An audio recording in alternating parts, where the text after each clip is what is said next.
Good morning, everybody. In 11th class, your chapter is the state of the matter, and in this chapter, today we have to discuss about the gaseous state, which is very important and the far difference from other state. So, the gaseous state के बारे में आप आज इसको study करेंगे। गैसीय अवस्था के बारे में सभी आप अपनी लोअर क्लासेस की स्टडी से परिचित होंगे। आपने छोटी क्लासेस में पढ़ा होगा इनको कि हमारे पृथ्वी का वायुमंडल, उसकी 4 अलग अलग परतें होती है। क्षोभ मंडल होता है, आयन मंडल होता है, ठीक है। तो अब उसमें ये जो अलग अलग स्थितियां बन रही है, उनके अंदर जो गैसियस स्टेट है वो होती है, अर्थात पृथ्वी के चारों ओर जो एटमॉस्फेयर है उसमें ठोस नहीं होकर के वो गैसों से भरा हुआ है। और इस तरह से हमारी वायु जो एक प्रकार की भिन्न भिन्न गैसों का मिश्रण बन जाती है। तो ये वायुमंडल के अंदर वायु और ये गैस अवस्था, इसमें oxygen, carbon dioxide, nitrogen, helium, neon, argon, krypton, ये सब गैसेस इसमें होते हैं। और सबसे ज़्यादा मात्रा में 78% नाइट्रोजन गैस वायु के अंदर होती है। ये सब आप पहले पढ़ चुके होंगे।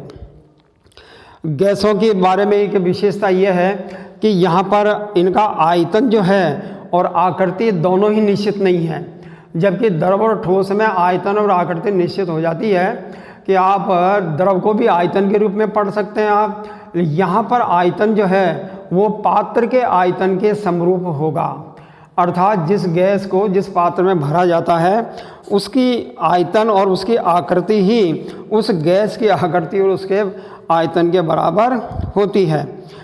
दूसरे जो प्रमुख गुण है इसमें, जो अंतर है अन्य अवस्थाओं से गैस का, वो है इनकी कॉम्प्रेसिबिलिटी, अर्थात इनमें संपीड्यता का गुण होता है। कारण क्या है कि इनके कणों के बीच की दूरी ज़्यादा होती है, इसलिए दाब का प्रभाव के द्वारा इनकी दूरी को कम करना ये संपीड्यता कहलाती है। तो दाब के बढ़ाने से दूरी कम हो जाएगी, दूरी कम होगी तो आयतन में कमी आ जाएगी। ये सभी दिशाओं के अंदर जो है वो गति करते हैं, समान दाब से गति करते हैं, अर्थात पात्र के अंदर आंतरिक दीवारों पर गैस के कणों का दाब जो है वो समरूप होता है। प्रत्येक अनुपात में ये मिश्रित हो जाती है, विसरण भी होता है। इनके लिए कोई एक अनुपात निश्चित होना आवश्यक नहीं है। तो गैसों की जो विसरण क्रिया है ये हर एक अनुपात में होती है। और सबसे बड़ी बात कि गैसें एक दूसरे में मिलकर के हमेशा समांगी मिश्रण बनाती है, कभी भी हेट्रोजीनियस मिक्सचर नहीं बनता है। और इसका उदाहरण आपका वायु है। गैसों के नियम की पालना सभी आपके बॉइलिंग पॉइंट, सभी ताप और दाब पे जब गैसें करती है तो उस समय वो गैस एक आदर्श गैस हो जाती है। ये आदर्श है एक वास्तविक गैस। तो आदर्श गैस जो होती है वो सभी ताप और दाब पर अगर गैस के नियमों का पालन करे तो उसे आदर्श बोलेंगे, अन्यथा गैस को वास्तविक कहा जाएगा। और इन गैसों के गुणों को अध्ययन करने के लिए हमारे पास में 4 अलग अलग स्टेप्स हैं: दाब, आयतन, ताप और द्रव्यमान। तो इनके आधार पे ही हम आपस में इनका रिलेशन देखेंगे कि गैसेस स्टेट में टेम्परेचर, प्रेशर, वॉल्यूम, ये तो हमारे मेन हो गए, अर्थात ताप, दाब और आयतन, इन तीनों के बीच में क्या समीकरण बनती है, अर्थात इनके बीच में क्या क्या जो स्थितियां हैं, क्या संबंध है उसके बारे में। और उसके बाद में फिर इनका मास अर्थात द्रव्यमान। तो इन चारों चरों के अंदर क्या संबंध है, उसी के आधार पर गैसेस के नियम बनाए गए हैं। तो सबसे पहले बॉयल्स लॉ के बारे में हम स्टडी करें। बॉयल का नियम, तो बॉयल्स लॉ जो लॉ है ये किस प्रकार से इसको आप डिफाइन करें। सबसे पहले इसकी बॉयल लॉ की डेफिनेशन देखिए कि स्थिर ताप पर किसी गैस की निश्चित मात्रा का आयतन तो निश्चित मात्रा आयतन वाली जो गैस है उसका आयतन जो है वो दाब के व्याक्रमानुपाती होता है, अर्थात P जो है वो inversely proportional to the V। तो इस तरह से P इजिकल टू K यहाँ पे कांस्टेंट हो गया, तो हम इसको ये भी लिख सकते हैं PV इजिकल टू K, ठीक है। ये हमारे बॉयल का नियम है। तो यहाँ पे हमने क्या किया है कि टेम्परेचर को तो कर दिया कांस्टेंट, इसको कांस्टेंट किया इन दोनों के बीच में, ये भी कांस्टेंट है। अब इन दोनों के बीच में रिलेशन जो है वो बॉयल के द्वारा दर्शाया जा सकता है। तो बॉयल ने सबसे पहले इस नियम का उल्लेख किया था और इस नियम के उल्लेख को करते हुए उन्होंने ये बताया कि दाब के बढ़ाने से आयतन में कमी आती है। और अगर एक ही गैस को भिन्न भिन्न स्थितियों में रखा जाए, जैसे हम कहें कि P से आपने बना लिया इसको P1, तो ये बन गया P1, फिर ये K हो जाएगा। तो इस तरह से हम बता सकते हैं कि इसको जनरल इक्वेशन में बना लीजिए, तो PB is equal to P1 V1 हो गया। तो ये हमारी एक जनरल इक्वेशन बन जाएगी। अर्थात P से प्रेशर को P1 कर दिया गया है, V से वॉल्यूम का V1 हो गया है। अब दाब को बढ़ाने घटाने से इनके जो आयतन है उसमें कमी या वृद्धि होती है। तो ये इसके बारे में। अब देखिए यहाँ पर स्थिति बनती है, क्योंकि ये समान ताप पर है इसलिए इसको समतापी वक्र के नाम से जानते हैं। और जो समतापी वक्र है वो किस प्रकार से, P और ये V के बीच में, तो हमारी ये जो अलग अलग रेखाएं हैं वो इस प्रकार से आती है। तो इसको हम बोलेंगे समतापी वक्र। अर्थात एक ही प्रकार का जो वक्र है वो समान ताप पर दाब और आयतन के बीच का जो संबंध है उससे हम इसको दर्शा सकते हैं। तो P और V equal to P1 V1। तो इसको हम ये भी बता सकते हैं कि P1 V1, तो P1 अपॉन P, या तो आप P अपॉन P1 कर लीजिए इसको, तो इसमें P1 कर लें तो यह आ जाएगा V1 अपॉन V हो जाएगा। तो ये समीकरण इस प्रकार से हम इसको अल्टरनेट बना सकते हैं। दाब के बढ़ाने पर आयतन में कमी और संपीड़ितता के कारण अणु एक दूसरे के निकट आते हैं। जब निकट आएंगे तो उनके द्रव्यमान जो है, अब वो द्रव्यमान भी आपको बताना पड़ेगा। अर्थात जो डेंसिटी है D equal to M upon V, ये हम जानते हैं। तो अब हमारी जो D है समीकरण के अनुसार M अपॉन K, ये कांस्टेंट हो गया, ये P हो गया हमारा।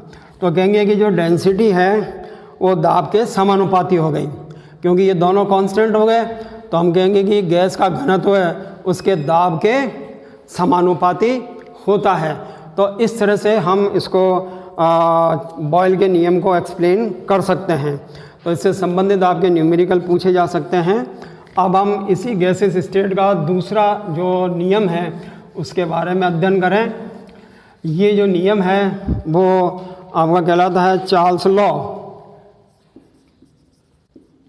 चार्ल्स का नियम। तो चार्ल्स के नियम में उन्होंने ये बताया है कि यहाँ पर जो है ना प्रेशर को कांस्टेंट रखा गया है। तो प्रेशर अगर कांस्टेंट स्थिर रहे तो उस स्थिति में ताप और आयतन के बीच के क्या रिलेशन है। तो ये रिलेशन इस प्रकार से आता है कि V proportional to the T, तो V इजिकल टू KT हो जाएगा। ठीक है, और K कांस्टेंट निकालना चाहते हैं तो V upon T equal to K हो गया। अब दो भिन्न भिन्न परिस्थितियां बनाएंगे तो आपके ये V अपॉन T जो है ये किसके बराबर हो जाएगा, V1 अपॉन आपके T1। तो V अपॉन T जो है वो V1 अपॉन T के बराबर हो गया। तो इस तरह से ये समीकरण बनती है। यहाँ पे ये बताया जाता है कि ये जो T है इसमें विशेष रोल है, और T जो है, ये जो T होता है ये हमारा एब्सोल्यूट टेम्परेचर कहलाता है, एब्सोल्यूट टेम्परेचर। और ये कितना होता है कि जो 0 डिग्री सेंटीग्रेड है ये 273 केल्विन, या तो आप 0 डिग्री बोलें अथवा उसको 273 केल्विन बोल लीजिए। तो यहाँ पे चार्ल्स ने ये भी देखा कि अगर इसे ताप को अगर बेस बनाया जाए तो हम इसमें नियम में ये बता सकते हैं कि अगर दाब को इससे रखा जाए तो उसके प्रारंभिक जो आयतन है उस प्रारंभिक आयतन के 1/273वें भाग में या तो कमी हो जाएगी या फिर वृद्धि हो जाएगी। तो अब हम इसको इस रूप में भी लिख सकते हैं कि VT इजिकल टू V0 हमारा initial volume plus T temperature 273 ये भी।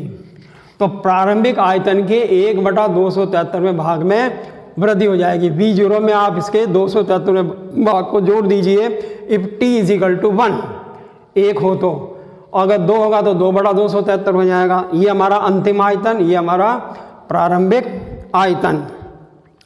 तो इस तरह से बता सकते हैं कि ये जो VT है इसको आगे आप इस तरह से भी लिख सकते हैं कि VT इजिकल टू V0 और ब्रैकेट के अंदर 273 प्लस T अपॉन 273। तो 0 डिग्री ताप से 1 डिग्री की अगर वृद्धि कर दी जाए तो उसके प्रारंभिक आयतन के 1/273 में भाग में वृद्धि हो जाएगी। और अगर आपने 1 डिग्री की कमी कर दी तो फिर हम बोलेंगे कि इसके 1/273 में भाग प्रारंभिक आयतन में कमी आ जाएगी। क्योंकि ये समान दाब पे है चार्ल्स का नियम, इसलिए ये समदाबी वक्र कहलाता है। ठीक है, यहाँ पर हम आइसोबारिक कर्व के इसको कहते हैं। और ये आइसोबारिक कर्व जो है वो डिनोट इस प्रकार से होता है। यहाँ आप देखिए, इसमें ये हमारा 0 वाली स्थिति, टेम्परेचर 0 से इस तरफ चलते हैं तो ये 100, 200 और 300, ये 273 वाली स्थिति। यहाँ माइनस में चलते हैं इधर तो ये -100, फिर -200 और -300।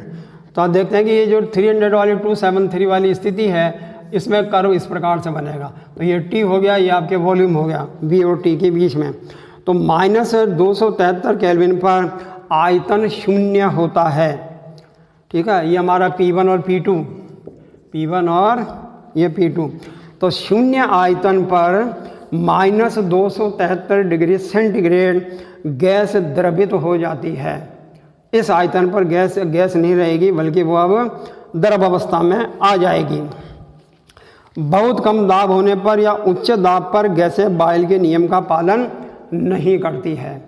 अगर आपने दाब को कम कर दिया या दाब को बढ़ा दिया तो फिर ये बॉयल लॉ का नियम का पालन नहीं होता है। तो ये दूसरा नियम। अब एक तीसरा नियम देखिए। इस तीसरे नियम के अंतर्गत हम आ जाते हैं गैलुसेक का आयतन संबंधी नियम। ये गैलुसेक लॉ, यह आयतन संबंधी नियम कहलाता है। इसमें तो स्थिर आयतन पर निश्चित मात्रा गैस का दाब जो है वो उसके ताप के समानुपाती होता है। अब ये प्रेशर और टेम्परेचर P और T, तो P = हो गया KT। ठीक है, टेम्परेचर। तो इस तरह से आप लगा सकते हैं कि P/T = K। तो यहाँ आपको P1 अपॉन ये T1 = P2/T2। अब क्योंकि आयतन यहाँ पे समान रखा गया इसलिए इससे जो कर्व बनेगा वो सम आयतनी कर्व बनता है। तो स्थिर मोलर आयतन पर आप जब दाब और आयतन के बीच में कर्व बनाएं तो गैलुसेक आयतन संबंधी नियम यह है कि स्थिर आयतन पर गैस की जो दाब है वो ताप के समानुपाती होता है। तो ये गैस के जो 3 नियम हैं ये प्रमुख नियम कहलाते हैं। अब हम आगे इस मात्रा से संबंधित बात करें। ये तो हमारे 3 चरण होंगे, P और T। तो P भी T के बारे में तो आपने देख लिया। अब आइए अब एवोगैड्रो हाइपोथेसिस।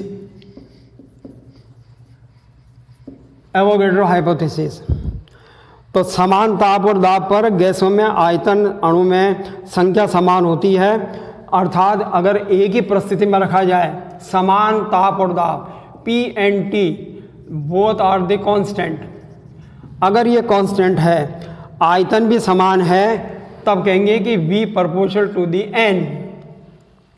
N क्या है यहाँ पर? Number of moles of the particle, अर्थात अणुओं की संख्या, ये समानुपाती में होती है।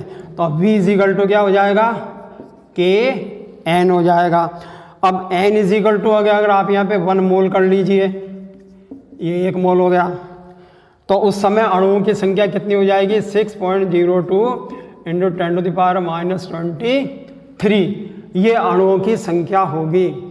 ये एवोगैड्रो नंबर भी कहलाते हैं, 6.02 × 10⁻23 मानक ताप और दाब पर।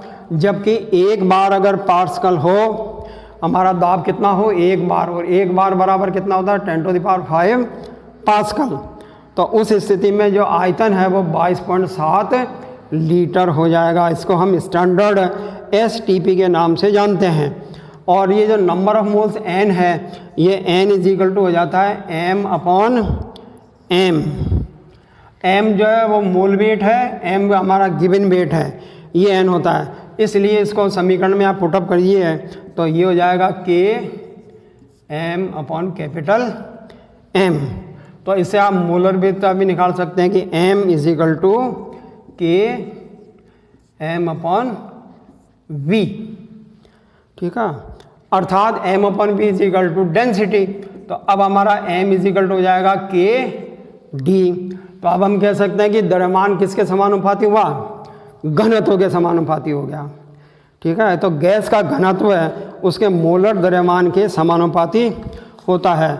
ये एवोगैड्रो के बारे में। अब आते हैं हम आइडल गैस इक्वेशन के बारे में। ये इस टॉपिक के अंदर आपका जो तीनों नियमों को अगर परस्पर एक दूसरे के साथ में मिला दिया जाए, कौन कौन से नियम, बॉयल का नियम, चार्ल्स का नियम और ये गैलुसेक का नियम और एवोगैड्रो का नियम, इन सभी को मिला दिया जाए तो हमारे पास में एक कंबाइंड इक्वेशन आती है। वही समीकरण जो है वो गैस आइडल इक्वेशन के नाम से जानी जाती है। तो वो कैसे होगी, सबसे पहले देखिए बॉयल के अनुसार कि V प्रोपोर्शनल टू 1/P, ये हमारा बॉयल का नियम हो गया। उसके बाद आपने चार्ल्स के नियम को पढ़ा तो V proportional to the T। उसके बाद एवोगैड्रो पढ़ी आपने कि V प्रोपोर्शनल N। अब इन तीनों को आप कॉमन कर दीजिए तो V is equal to R N T/P। R जो है यहाँ पे गैस कांस्टेंट है, P को इधर ले जाएंगे तो समीकरण बन जाएगी PV is equal to nRT। ये हमारी कहलाती है गैस इक्वेशन, अर्थात ये आइडल गैस इक्वेशन है। ये कब होती है, जब मोलर हमारा अनुपात 1 होता है, टेम्परेचर 273 केल्विन होता है, आयतन 22.7 लीटर होता है और प्रेशर जो है वो 1 बार होता है।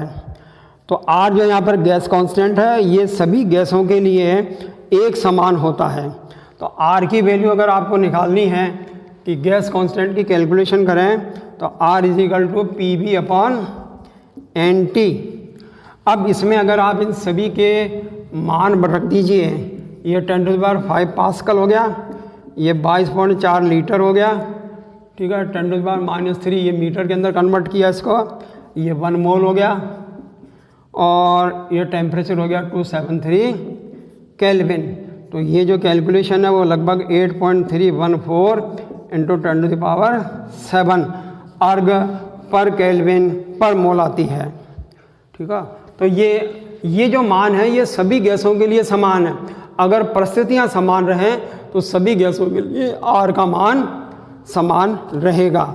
और STP पर इसी समीकरण को आप आगे बढ़ाते हैं PV और इनको, तो हमारे पास एक समीकरण और आ जाती है P1V1/T1 is equal to P2V2/T2, ठीक है। ये हमारी जो है वो गैस इक्वेशन कहला, वो आदर्श गैस इक्वेशन है।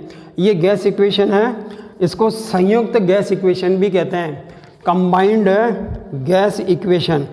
तो अर्थात यहाँ पर PVT जो है ये NR के बराबर हो जाएगी। कब होगी, जब आप इसको P1 से P2 करेंगे। तो P1 हमारा जो है वो स्टैंडर्ड हो गया, मानक हो गया 273।